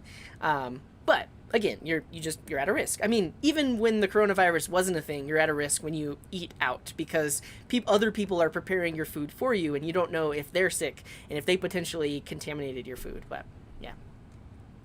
What type of ER diagram is this? This is known as an entity relationship diagram. We're describing all the entities in our database, and we're describing the relationships between them. Item property. What do you mean by that? Can you expand? And hello, Conrad. Link with height and different table. Are you for real? I'm for real because I have raviolis and I have beans, and they're the same size, so I can relate them to the same. The thing is, like a dimensions, I can actually also put a label on, so I could say like standard canned food size, and in my UI, I would be able to select from that. Hey, there's Imphy. Standard canned food size, and then all of my canned foods can have that. But like warehouses will use that information to know how you can stock and store things, and put things on shelves, because you could use their sizing to like automate that. That's a good point. Astayanix is saying it's also good for your locations to have a longitude and latitude and altitude for geolocation purposes. I'll add latitude and longitude. I won't add altitude.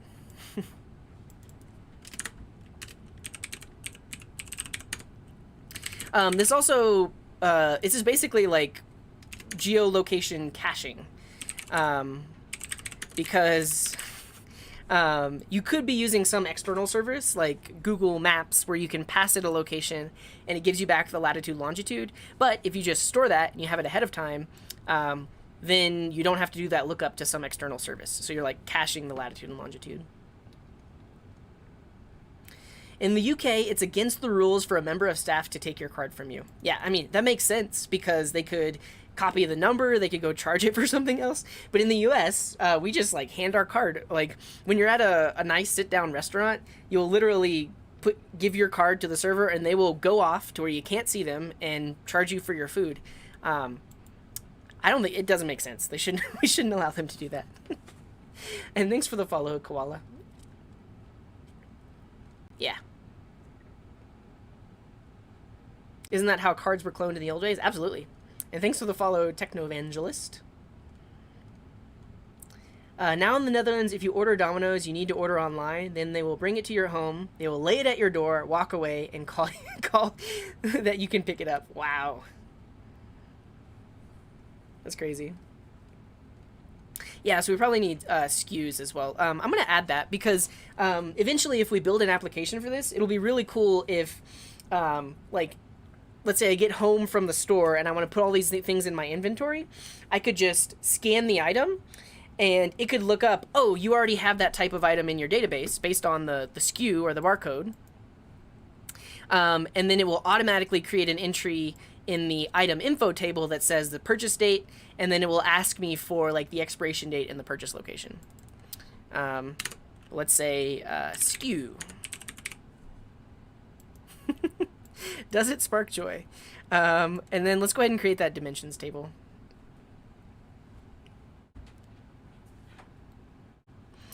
The fact that Lucidchart has public charts by default is the best thing for streams, although maybe not for streamers. I enabled that, so you can actually go to share and then do publish, and this will generate a link that you can share with other people to see. Is there a way to convert the diagram into DDL statements to create the corresponding database automatically? There are some programs out there. I've done the reverse, so I've taken DDL statements and used that to translate it into a diagram.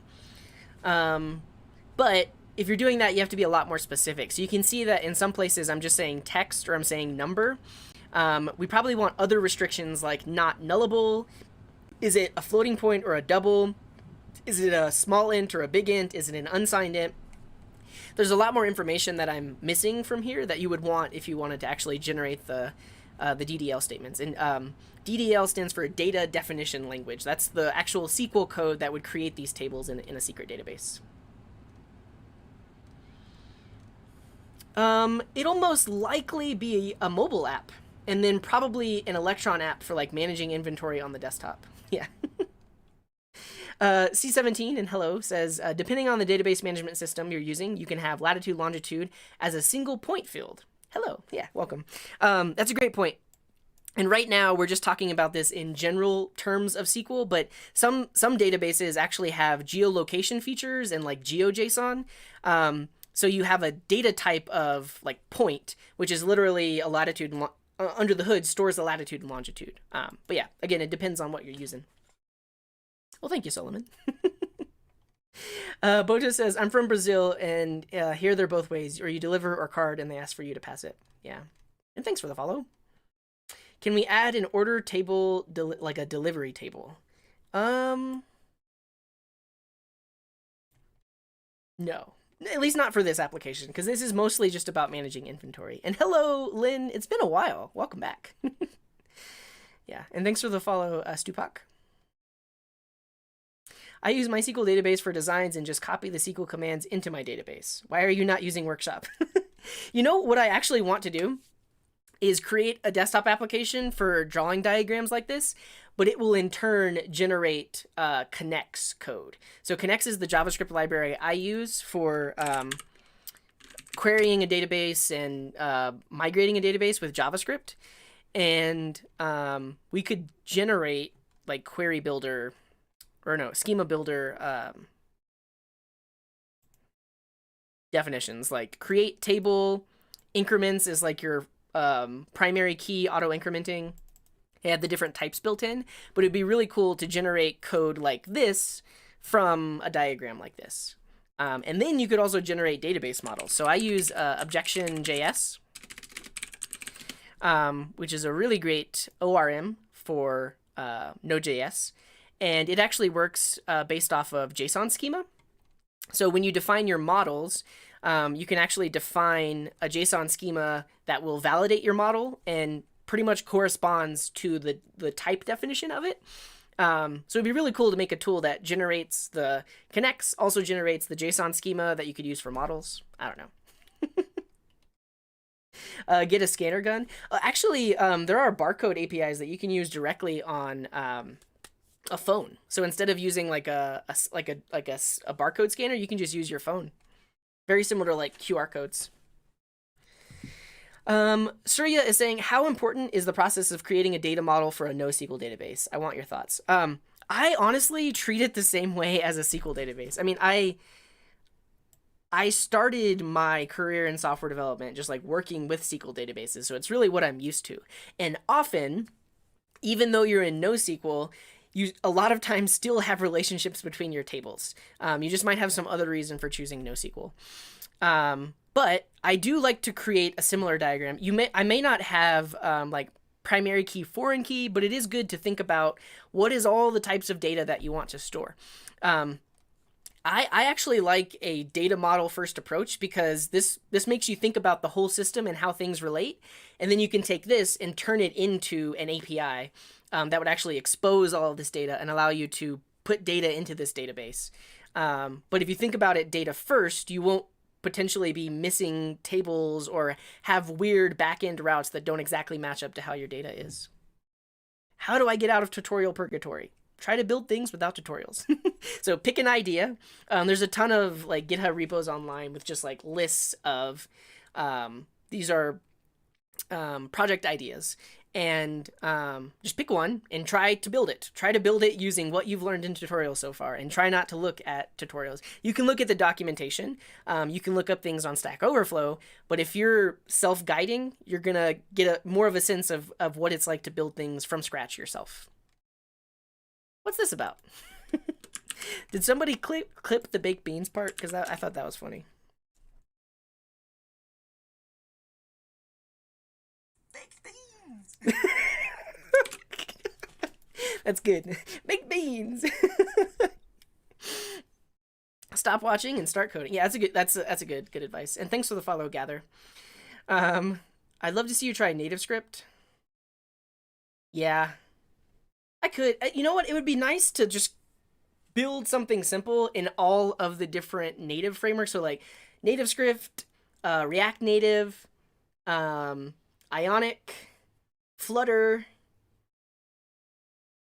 whatever else is out there. It'd be cool to build a fairly simple app that showcases like mobile features in all of those things and see which one I prefer, because I don't know. Yeah, they have it for Android and iOS. I will not use TypeORM, and I actually really don't like TypeORM. It looks nice on the surface. So if you look up TypeORM, you go to their website, it looks great. Like they have, wait, is this it? No, that's not it. This is at least the GitHub repo. TypeORM.io. Here it is. It looks great, but the thing is, this is pretty much all of the documentation that they have. They don't really seem, at least in my experience, they don't really seem to have like reference documentation that explicitly talks about like the types and what are the methods available. They just have like examples, and sometimes these examples are outdated. And if you look at the GitHub repo, there are so many issues. Let's see, 1,400 issues. It is for the most part being maintained, but there's actually an issue that's like really popular, talking about is this thing actually maintained and who manages the issues. I don't know. I really like Objection. If you compare the Objection.js GitHub repo, let's see how many issues it has. And you can use TypeScript with Objection. Yeah, there are 32 issues. It was last updated 7 days ago. And the documentation is much, much better. There's examples, but there's also like an API reference that directly shows you what methods and stuff are available. I don't know. On the surface, TypoRM looks cool, but once you start trying to build something complex with it, it is not ideal. Let's take a quick stretch. And I've only got about 15 minutes left before I have to go. So let's try to finish more of this data model. Let's see. Here.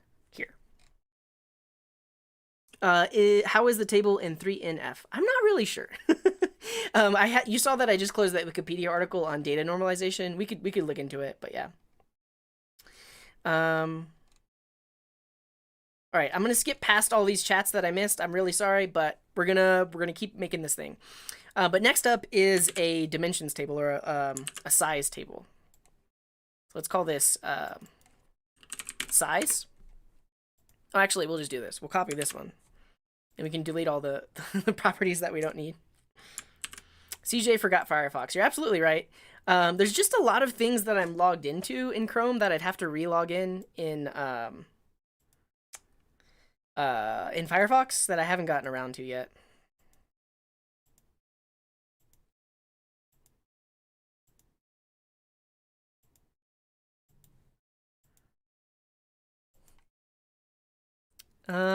Okay, so this table is going to be called size. Technically, I mean, we could call it item size, but I'm thinking there potentially could be other things in our database that also have a size, so I'm just going to call it size. And this doesn't actually have any foreign key relationships. This is just a size. We can probably also add a, let's like add a name. So we could call this like standard can size, and we will store probably not the weight. I think the weight is going to be unique to an item, but the length, width, and height will be unique to this type of can. But we have our raviolis, we have our baked beans, they're the same size. We don't want to duplicate that data. So yes, size is an entity. And then over here, we're just going to have a size ID. And this is a foreign key reference to the size table. Let's get rid of that. Yeah, Juan Pablo is saying shape. I think that's a good call, because we can say like cylindrical or box shaped. And we're actually going to add weight back to this table. Because you could have two things that are the same size but actually way different. Like, I think raviolis weigh more than baked beans. Yeah, or standard can or multi-pack. Yeah, military pallet. But yeah, let's also add shape. And shape should probably be a lookup, right? Shape should probably be a foreign key that links to a table that lists all the possible shapes, like cylindrical, square, rectangular, all those different things. For now, I think we'll just say text. But if you're trying to normalize this thing, you should probably put it in a different table. And remember, the relationship always goes from the primary key to the foreign key. So we can say that an item has one size, but there can be multiple items that have the same size. That's what this relationship there says. Volume can be an attribute, since that's generally what the difference is between sizes for canned or bottled goods. I like that. And actually, that makes sense, because if I'm storing... Here's another item. some yerba mate. This is, the volume is 12 fluid ounces, right? And I probably want to store that. Like this is 16.5 ounces. And this is 15 ounces. So actually, even though the can size is the same, this one is 16.5 ounces and this one has a volume of 15 ounces. The connection lines stop making sense. Okay, we can do something like this.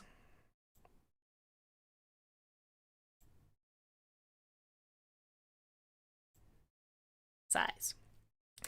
Like if I have enough time, I'll sometimes try to color code these. Like each table will have its own color, and every relationship going out from that table will have the same color, so it's a little bit easier to follow. But yeah, so we'll have shape, and then we'll have volume, and that is also a number. And it could potentially be that like when I'm storing these things in my database, I actually don't care about storing the width of this thing, but I do care about the volume. Yeah. This database is for a home inventory system. So think about, you want to keep track of all the food in your pantry, all of the electronics that you have, maybe all the movies that you have, different things like that. So we definitely talked about item. Did we talk about item type? We didn't. So right now we have item type as text. This technically should be another lookup table. So the item type can be something like canned good, drink, electronics, all the different types of things that we might store in our system. We'll actually store that in a separate table. So item type should be a foreign key, and we'll call it item type ID, and that should be a foreign key out to the item type table.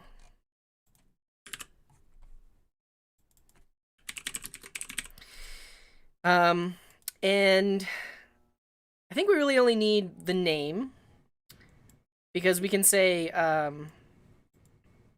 like I mentioned, canned good, drink, electronic, all the different types of items. And we can try to, I'll add colors later, because it'll be pretty cumbersome to add all the different colors, but I can add colors which will better allow you to see the relationships between the tables. And thanks for the follow, Farfetch. Size could be storage info and needs refrigeration. Ooh. Ooh. Or can be refrigerated. Oh, I know. So we talked about earlier that we wanted item location. This is sort of related, but the idea that some of my items are in my pantry upstairs, some of my items are in the basement, some of them are in the fridge, some of them are in the freezer. So I think on item info, we'll actually store item location. Yeah, so this, you could think of this as like a stock managing application for sure. Inventory or stock. Location.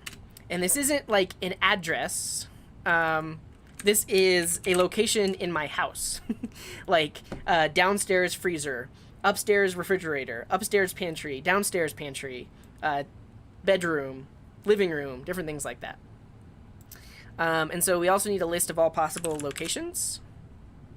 So we're going to put that over here.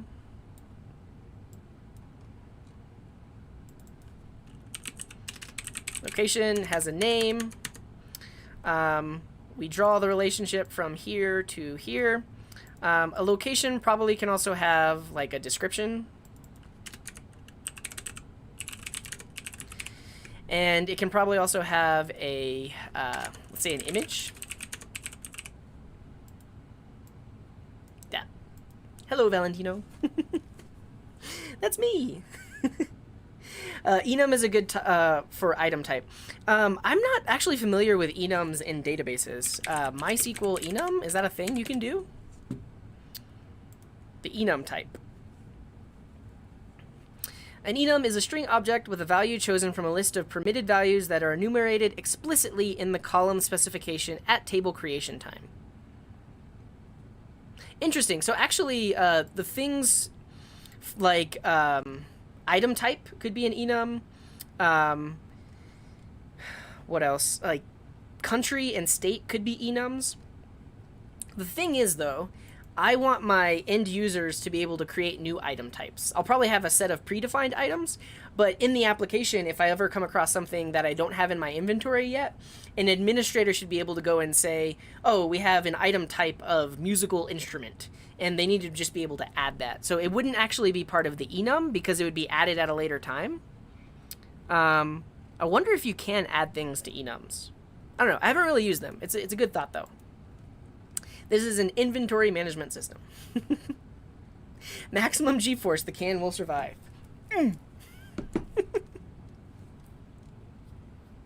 Yeah, so the plan is in the future we're actually going to take this diagram and implement it probably with Connects.js. And hello, Insider. What was mentioned earlier? Actually, I don't know what that's in reference to. Sorry, we talked about too many things. Edutainment. Shape can be an enum. I like that because shape will have explicit shapes to begin with. However, we could buy a new item with a new type of shape. I'm actually going to go ahead and add the shape lookup table. We're not going to do an enum because we want to eventually allow the users to add other types of shapes.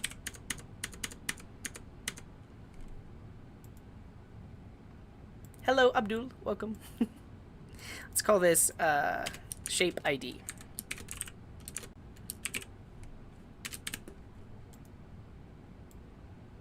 Oh no, that's the wrong way. Remember, the relationship always goes from the primary key to the foreign key, like that. Cylinder, box, packet, blister pack, Ziploc, large box, small box, no, rectangular box, tetrahedron, cube. What shape is a double bass? Guitar shaped? Cool. All right, are we missing anything? So basically what we've done right now is we've kind of just, we talked about our item entity type, and then we just branched off from there. We thought about what are all the possible things we would want to store about it, and that made us think about what would need to be in a separate table and what's related to it. And so earlier, people, one of the common things people are mentioning when we're talking about inventory is quantity. So how many of a given item do I have? And that is actually calculated by counting the number of rows in the item info table. So item represents the description of this can of baked beans. So the name is Bush's original seasoned with bacon and brown sugar baked beans. The item type ID is probably canned good. The description is 98% fat-free beans. I like to eat them with a hot dog on the side. Manufacturer ID will link to another table that is the actual manufacturer, who is Bush Brothers and Company. And we'll have a size ID, so this will actually relate to a size entry that describes the cylindrical shape of the can, and also the fact that it's 16.5 ounces. We'll have the SKU, which is the product info, which we can use later on if we add other items. And then we have a Boolean on whether or not it sparks joy. But that's the overall description of the item. But let's say I buy this all the time, right? I bought this 2 days ago. I bought this one 2 weeks ago. I don't want to have two entries with all of the exact same information. So I have one entry that describes the entity, and then I have an entry for each instance of the item. So my item info table is kind of like, this is one thing that's in my inventory. So item info, the purchase date will be 2 days ago. The expiration date for this one is going to be March 2021. The purchase location is the grocery store down the street. When it was last used could potentially be empty right now because it's just sitting on the shelf. And all that good stuff. And so eventually, once I use this can, I'll want to remove this item info entry. We talked about earlier that instead of just deleting the rows, we're actually going to have a deleted at column. Like every single table is going to have created at, updated at, and deleted at. So if we use this can of beans, we'll actually do a soft delete, and we could even have, like, set the last use date. But That's one entry for this can of beans. But this can of beans we bought 2 weeks ago. So the purchase date is actually 2 weeks ago, but it relates using its item ID back to the actual item description. That's the exact same for this one. The only difference being the purchase date. This one expires in April instead of March, and I bought this one at grocery store number 3 instead of grocery store number 1. Great. Can of beans has a radius, not a width. Should we add that? Let's see. I do have to go pretty soon, though. Radius. Maybe you can have, like, either or. And did I miss something?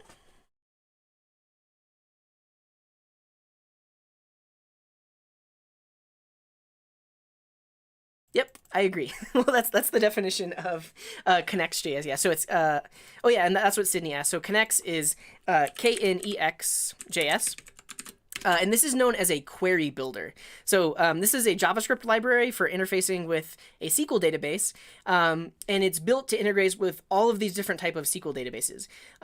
So SQL itself, server query language, is that what it is? But SQL itself is like a very generalized thing, and then there are a lot of implementations of it. So there's MySQL, there's MariaDB, which is the open source version, there's Postgres, there's Amazon Redshift, SQLite, Oracle, Microsoft SQL.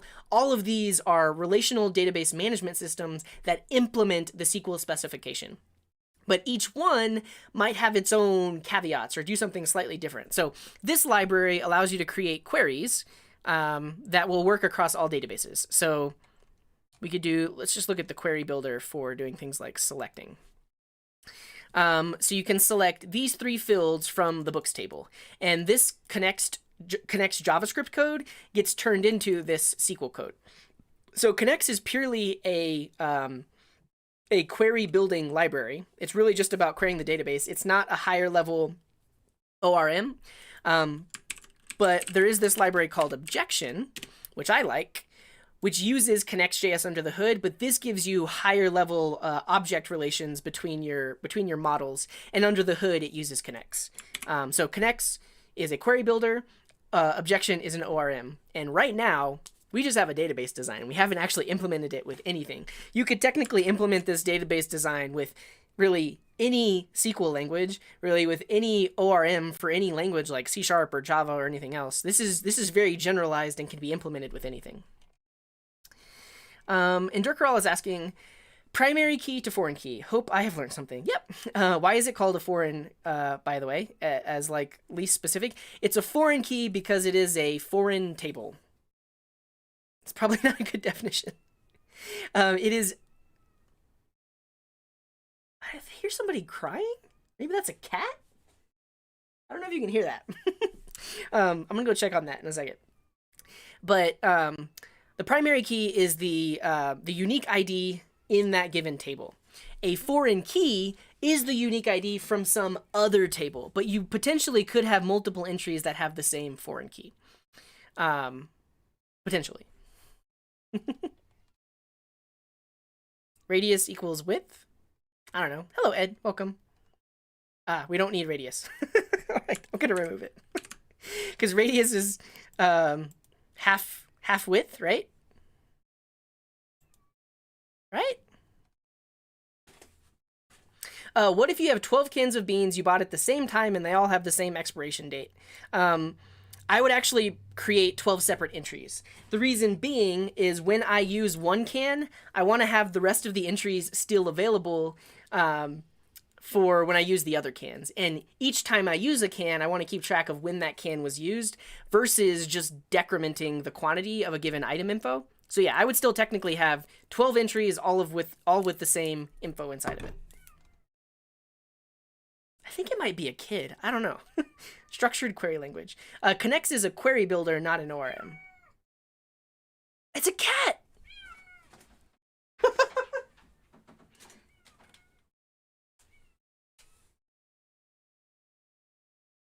Oh wow. Okay.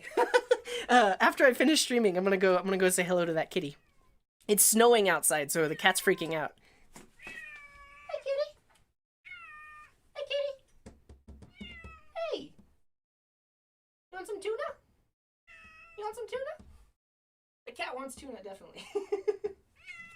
Oh, buddy. Oh. I'm gonna go get him. I'm gonna get him a can of tuna. He looks cold. It's like freezing out there. I don't know if I can show you. I don't really have a way to show you. I'll take a picture of him. Hey, buddy. Hey. Don't go away. Hey.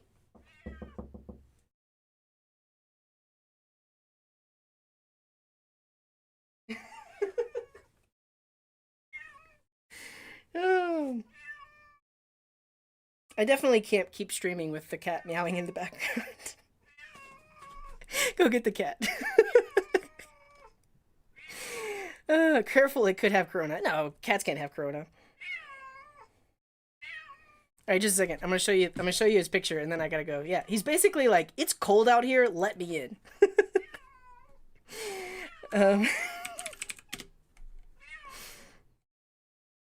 Poor kitty. Because yeah, it's snowing. There's definitely snow on the ground.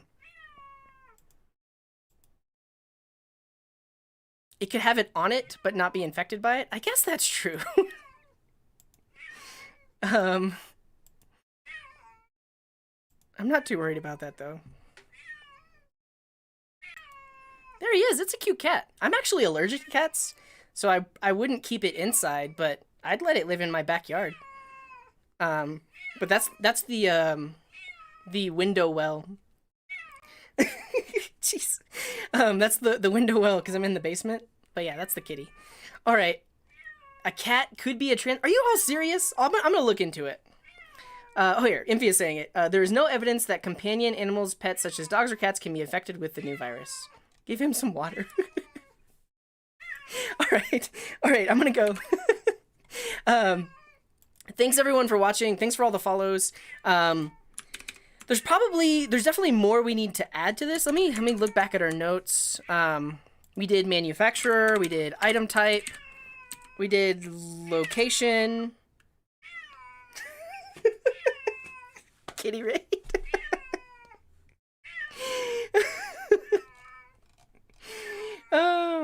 Wait, did we get raided or just a bunch of people following?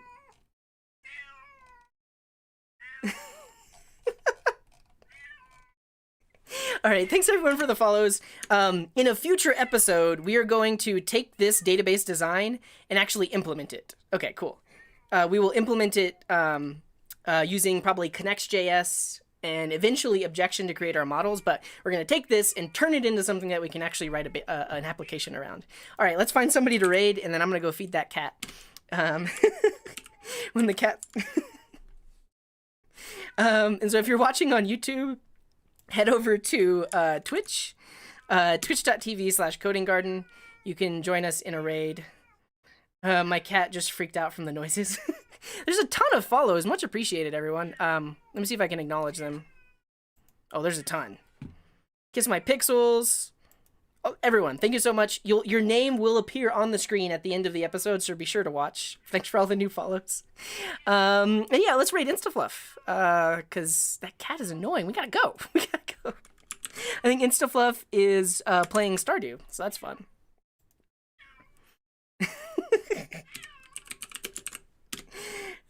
I gotta go. Alrighty, everyone. Wherever you are in the world, have a wonderful morning, afternoon, evening, or night. And until next time, here's this.